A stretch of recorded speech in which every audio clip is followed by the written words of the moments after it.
This video is about my top 10 dystopian works. It was difficult to compile, not because there's a lack of candidates, but because there are so many good ones. Before we get into the actual list, I'd like to include an honorable mention, and that is Denis Villeneuve's movie Blade Runner 2049.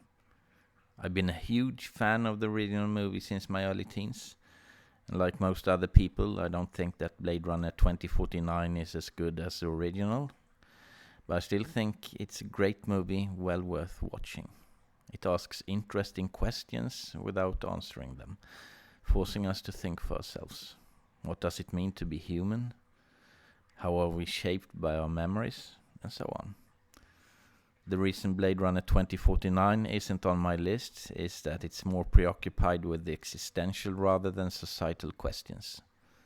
The dystopian society in the movie is simply not that well fleshed out. That's not a criticism of the movie as such, though. Had this been a list of my top 10 movies, it would have ranked higher. So, onto the list. My number 10 is Paul Verhoeven's movie RoboCop. This may seem like a low-brow choice, and maybe it is. Still, this movie has several dystopian qualities. It's the perfect amalgamation of action and satire, with its mix of submachine guns and blood splatter, and corporate hubris and mindless consumption. It's a criticism of modern society in general, and capitalism in particular. It also has something to say about technology, how the line between a man and machine slowly gets blurred in these times of rapid development in the fields of robotics and artificial intelligence. I think RoboCop is a great movie, which offers both entertainment and food for thought. It makes me laugh and think at the same time. Its criticism of our society and capitalism may be obvious, but it's satire after all. Also, it features the most impressive cyborg of all times. My number 9 is the novel Fahrenheit 451 by Ray Bradbury. Fahrenheit 451 is a classic, and for good reasons. It addresses the intellectual laziness of our modern world, sometimes manifesting itself as outright anti-intellectualism. The difference between our world and the world of Fahrenheit 451 is that books don't need to be banned in our world. People don't read them anyway. The reason Fahrenheit 451 is so low on my list is that I find it more satirical than scary, which makes it a less powerful warning to me. That, however, doesn't mean that I don't think it's a great book. It's an engaging story that offers plenty of food for thought. Above all, it makes us ask ourselves if we are getting dumber. My number 8 is Brave New World by Aldous Huxley. Some claim that Huxley was more prophetic than Orwell, and they are probably right. Brave New World has much to say about our time. The class society is still cemented. We seek happiness in consumption. We take more and more antidepressants. We're expected to show a happy facade on social media, and so on. A brave new world indeed. I want to emphasize that I think that Brave New World is a great book. The reason that I place it so low on my list is that I, just like with Fahrenheit 451, find it more satirical than scary, which makes it a less powerful warning to me. Also, and this might be controversial, I'm not entirely sure that the novel really is dystopian. The ultimate goal of any society must be that its citizens are happy, and if they are happy, then does it matter with which methods are used? My number 7 is the novel The Difference Engine by Bruce Sterling and William Gibson. Sterling and Gibson have done their homework and created a believable world populated with several real historical profiles. The Difference Engine is a milestone in science fiction in the respect that it helped define the genre steampunk. Don't let this fool you, though.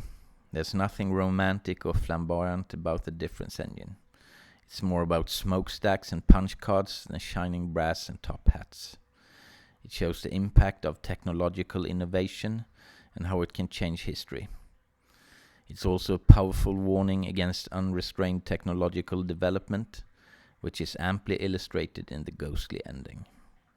The Difference Engine is not a book for everyone, but to me it's the most interesting exercise in alternative history. I've always thought that alternative history can make us understand the workings of history better, and I think that this novel is an excellent example of this. I haven't read anything like it, and that alone made it worth reading.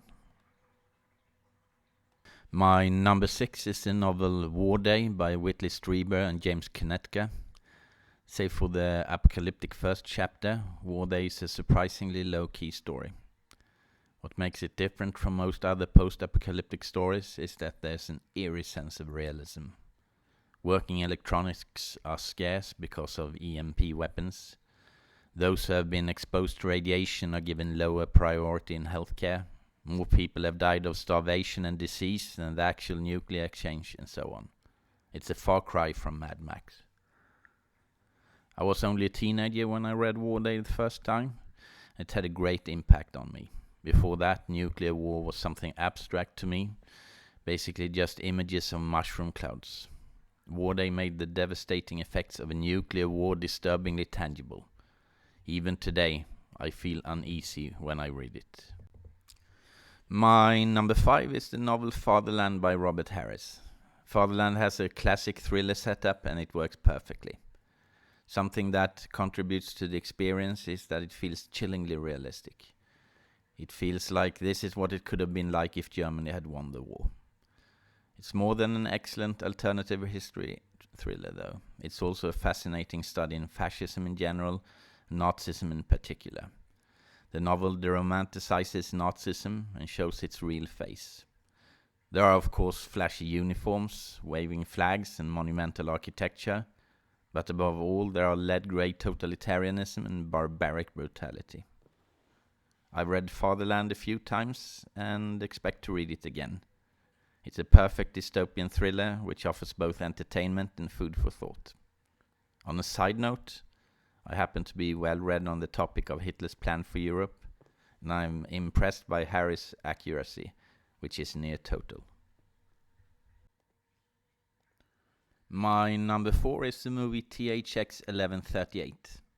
It's amusing that the movie was made by George Lucas, the king of cheerful space opera, because seldom has the future looked so bleak as it does in THX 1138. Lucas has created a sterile and claustrophobic world, which only a world in George Orwell's 1984 can match, in my opinion. The movie is a merciless critique of modern society, of how we conform to norms, obey our superiors, spend our lives working, become subject to technology, and escape through consumption. It's a powerful movie, and it's sad that it doesn't get more attention than it does. I was tempted to let THX 1138 be my number 3, actually.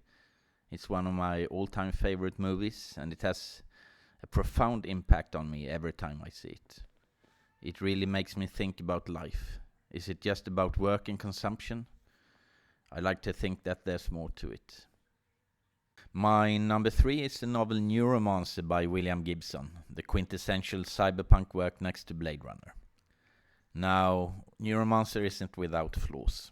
Gibson himself described it as adolescent. Yet I can't help getting drawn into Gibson's story and getting fascinated by his world building. The world he presents on the pages is a kaleidoscopic nightmare, mix of concrete and neon light, flesh and metal, art and violence. It has something to say about our high-octane modern world, with its explosive urbanization, stratification, criminality, corporate power and technology. In many ways, Neuromancer is more relevant today than when it was published in 1984. Ever since I read Neuromancer when I was 16 years old, I've been hooked on cyberpunk, be it novels, comics, tabletop RPGs, clothing or music. I don't mourn the death of cyberpunk because I don't think it's dead. Cyberpunk absorbed science fiction, not the other way around. My number 2 is Ridley Scott's movie Blade Runner. Blade Runner has been popular for over 40 years by now, thanks to its futuristic setting, stunning visuals, suggestive soundtrack, stellar acting and memorable quotes. There's more to the movie than that though. It deals with topics which are highly relevant today, such as hypertechnology, urbanization, stratification, authoritarianism, and the environment. On a more philosophical level, it also has something to say about what it means to be human and the meaning of our transient existence. All in all, I think this is an immensely rich movie. I've seen it at least 30 times, and I expect to see it 30 times more. Every single time, I see something new or get a new thought. I simply can't get tired of Blade Runner. My number one is not very surprisingly the novel 1984 by George Orwell. Where to start? It's the quintessential dystopian work. The book has sold 30 million copies worldwide, and it's still relevant after 75 years. Ever since it was released in 1941, it has been referenced in public discourse about totalitarianism, mind control, propaganda, surveillance, and so on. There's no competition, really. I keep returning to 1984. I've read it many times, although sometimes just in parts. Nevertheless, I find it just as fascinating and enlightening today as when I read it for the first time in my early teens. I'm also very fond of Michael Radford's movie adaptation, which I think captures Orwell's vision almost perfectly. I'm certain I'll never grow tired of 1984. That's my top 10.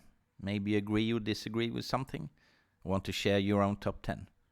Let me know in the comments. See you in Dystopia.